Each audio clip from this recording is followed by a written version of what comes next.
Ah oui, incroyable, on va enfin avoir droit à la correction du 48. Alors que je suis en direct, je vous livre mes impressions à chaud. Une entreprise d'autocar dessert une région montagneuse. En chemin, les véhicules peuvent être bloqués par des incidents extérieurs, chute de pierres, présence de troupeaux sur la route, verglas, etc. Tout plein de choses. Un autocar part du dépôt. On note grande D la variable aléatoire qui mesure la distance en kilomètres que l'autocar va parcourir jusqu'à ce que survienne un incident. On admet que grand D suit la loi exponentielle de paramètres à lambda égale 1 sur 82. Les résultats demandés seront arrondis à 10-3 près. Première question, calculer la probabilité que la distance parcourue sans incident soit comprise entre 50 et 100 km. Donc première question, petit a, comprise entre 50 et 100 km. Donc ça veut dire quoi? D c'est exprimé en quoi? En kilomètres. Donc là il n'y a pas de piège sur les unités. C'est la première chose qu'il faut éviter. Un petit piège là. D c'est une loi exponentielle de paramètres lambda 1 sur 82, mais la distance en kilomètres. La question est aussi de poser en kilomètres, donc on y va tranquillou. Ça revient donc à calculer la probabilité que D soit compris entre 50 et 100.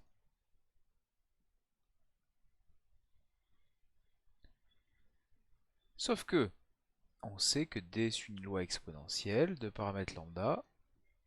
Donc cette probabilité revient à calculer l'intégrale de la densité de probabilité qui correspond à la loi, c'est-à-dire lambda, donc 1 sur 82 exponentielle moins lambda t dt. Et ça, comment on calcule l'intégrale? Toujours pareil, on trouve une primitive qui est toujours la même, c'est moins exponentielle moins lambda t. Donc à la limite tout ça on connaît par cœur, hein. On le fait tellement souvent. Entre 50 et 100. Ce qui donne, alors je sais pas si, ouais, peut-être pas jusqu'au bout. On prend l'exponentielle en 100, ça fait donc moins exponentielle moins 100 sur 82. Et en 50, ça donne exponentielle moins 50 sur 82. Allez, on prend la calculatrice, on se régale, hein. Petite application numérique. Donc moi évidemment je vais extrêmement lentement, je ne sais pas me servir de cet outil. Moins exponentielle moins 50 sur 82 moins exponentielle. Là, on peut passer la vidéo en accéléré dans ces cas-là, hein, parce qu'on s'emmerde sévère. 100 sur 82. Et je trouve environ 0,248, parce qu'il faut arrondir à 10-3, je crois, oui c'est ça. Donc environ 0,248. Voilà pour la question 1A. Le petit b. Oh non, on fait pas ça. Le petit b. La probabilité que la distance soit supérieure à 300 km. On cherche donc des plus grands que 300. Et ça, oh mon dieu, c'est terrible, ça fait de 300 à plus l'infini, mais on ne sait pas calculer. Du coup, on va utiliser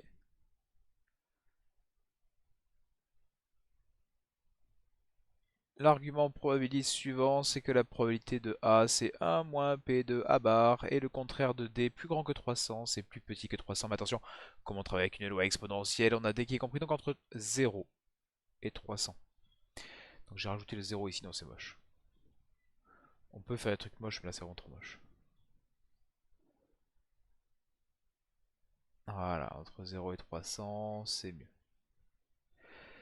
Donc la probabilité que D soit plus grand que 300, c'est 1 moins la probabilité que D soit compris entre 0 et 300. Hop, Anatole va pas être content. Paf. Ok, donc là, il faut calculer, hein, c'est toujours pareil. Donc ça fait 1 moins l'intégrale entre machin. Je vais directement mettre la primitive, tiens. Paf, moins exponentielle moins 1 sur 82 t entre 0 et 300. Les 1 vont se simplifier, il va me rester exponentielle moins 300 sur 82. Ce qui donne environ, prise de la calculatrice, vous pouvez accélérer la vidéo de 4-5 minutes le temps que je tape le truc. Exponentielle moins 300 sur 82. Je trouve environ 0,026. Non, 0,0. Ouais, c'est ça. Arrondi à 10-3, bien évidemment. 0,026. Voilà, donc la question 1, c'est vraiment la mise en application. Il suffit juste de connaître la densité de probabilité d'une loi exponentielle, c'était ça le truc, et de mettre en application ce qu'on sait faire sur le cours, pas de difficulté. Petit 2. Sachant que l'autocar a déjà parcouru 300 km sans incident, quelle est la probabilité qu'il n'en subisse pas non plus au cours des 25 prochains kilomètres? Et là, ça fleure bon le sans vieillissement. Et oui, parce que là, on vous demande de calculer quoi? La probabilité que donc il ne la subisse pas non plus au cours des 25 prochains kilomètres. Donc c'est la probabilité que D du coup soit plus grand que 325, sachant que D était supérieur à 300. Et ça c'est égal à la probabilité que D soit plus grand que 25. Est-ce qu'on l'avait déjà calculé au préalable? Non. Ah, les petits VTR. Du coup, bah il faut le calculer. Et ça, on sait pas, oh mon dieu, c'est comme le petit b en fait, hein. C'est comme le petit b, c'est d plus grand que 25, ça ferait l'intégrale entre 25 et plus l'infini. Moche, ne faites pas ça. Donc on prend 1 moins la probabilité que d soit strictement plus petit que 25 pour que les événements soient justes. Ce qui est égal à 1 moins, et là, pas directement à la primitive, parce que j'ai la flemme. En vrai, il faudrait mettre le calcul avec l'intégrale quand même, hein. Moins exponentielle, moins 1 sur 82t. Tac, qui vaut exponentielle moins 25 sur 82. Parce que les 1 simplifient encore une fois. Et on trouve environ, petite musique d'attente.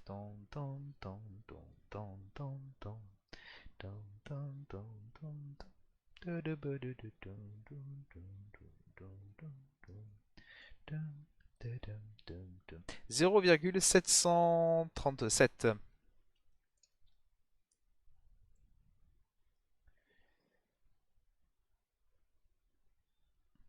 Ce que j'ai trouvé. Ouais, quand même, il y a quand même de fortes chances de se manger un incident en 25 km, quoi. Bon, très bien. Question 3. Quelle est la distance moyenne dm parcourue sans incident justifié?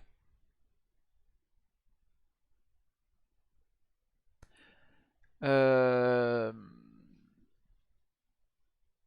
Eh bien, comme c'est une loi exponentielle, la moyenne, l'espérance de d, qu'on note visiblement dm1, parce que l'indice des petits m on l'a pas vu encore, c'est la première fois qu'il... Enfin, la notation.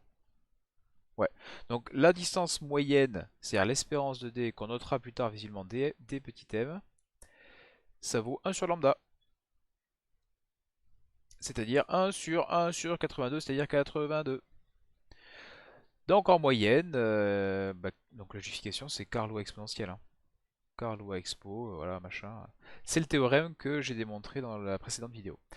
Donc on a l'espérance qui vaut 1 sur lambda. Comme lambda vaut 1 sur 82, ça veut dire que l'espérance c'est 82.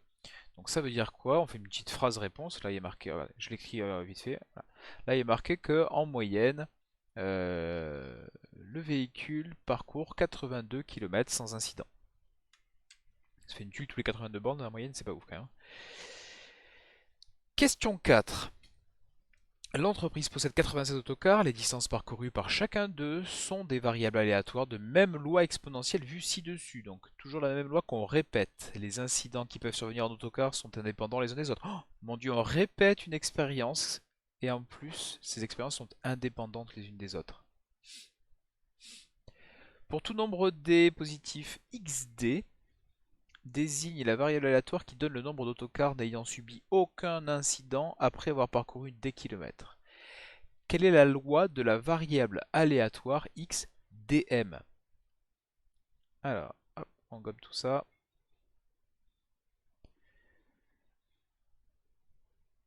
Ah, et oui, je vais essayer d'écrire avec la gomme, c'est compliqué. Question 4 petit a. La loi de variatoire XDM, ça peut être quoi? Donc XDM, ça correspond à quoi du coup? C'est la variable aléatoire qui donne le nombre d'autocars n'ayant subi aucun incident après avoir parcouru 82 km, puisqu'on a vu que c'était 82. Sachant qu'il y a 96 autocars. Donc on répète. Oula.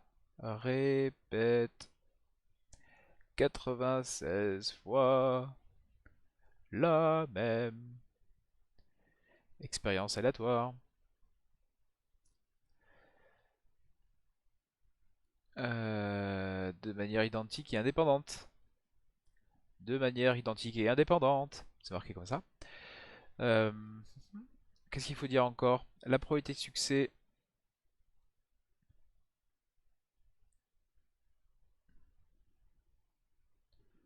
À savoir, il y a eu un incident, c'est ça? Ah non, il n'a subi aucun incident. Euh, Tac, donc, la probabilité de succès, c'est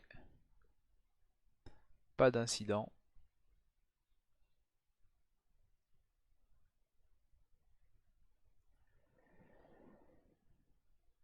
Donc XD désigne la variable aléatoire qui donne le nombre d'autocars n'ayant subi aucun incident après avoir parcouru des kilomètres. Ok. Et donc après, il faudra calculer la probabilité. Donc la probabilité de succès, c'est quoi? C'est la probabilité que X n'ait pas d'incident. Donc, moi je crois qu'on ce qu'on avait calculé tout à l'heure, c'est quand il avait une cartouche, non? Là. Ah non, non, non. Donc la probabilité que D soit supérieur du coup, parce que D c'est un incident, à 82. Donc ça, il faut calculer avec la densité de tout à l'heure, hein. Donc c'est blablabla, ça fait 1 moins la probabilité que D soit strictement plus petit que 82. On l'avait pas calculé en plus? C'est terrible. On va peut-être faire toujours la même chose. 1 moins, on dirait un exercice. A, 0 ici. Exponentielle moins 1 sur 82, T, entre 0 et 82. Et là, ça fait quoi? Ça fait exponentielle moins 1. C'est-à-dire 1 sur E.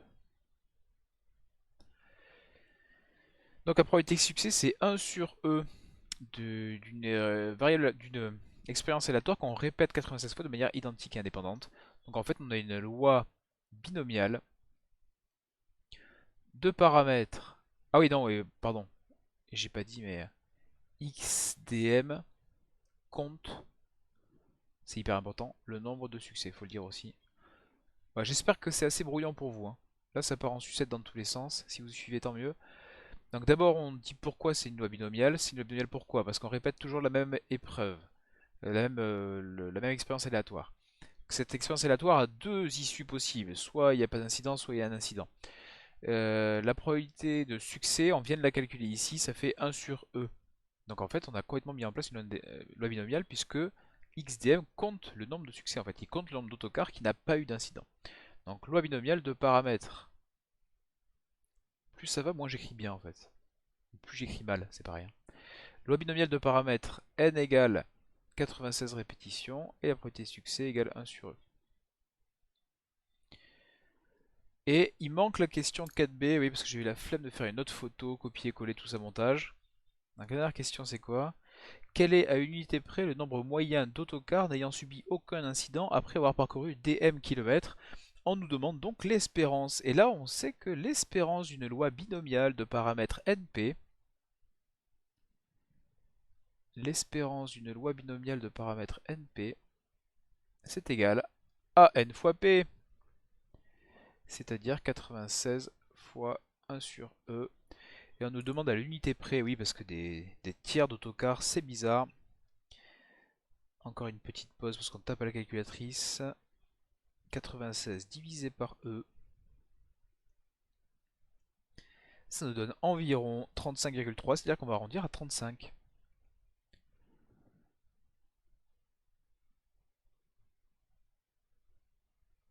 Et voilà.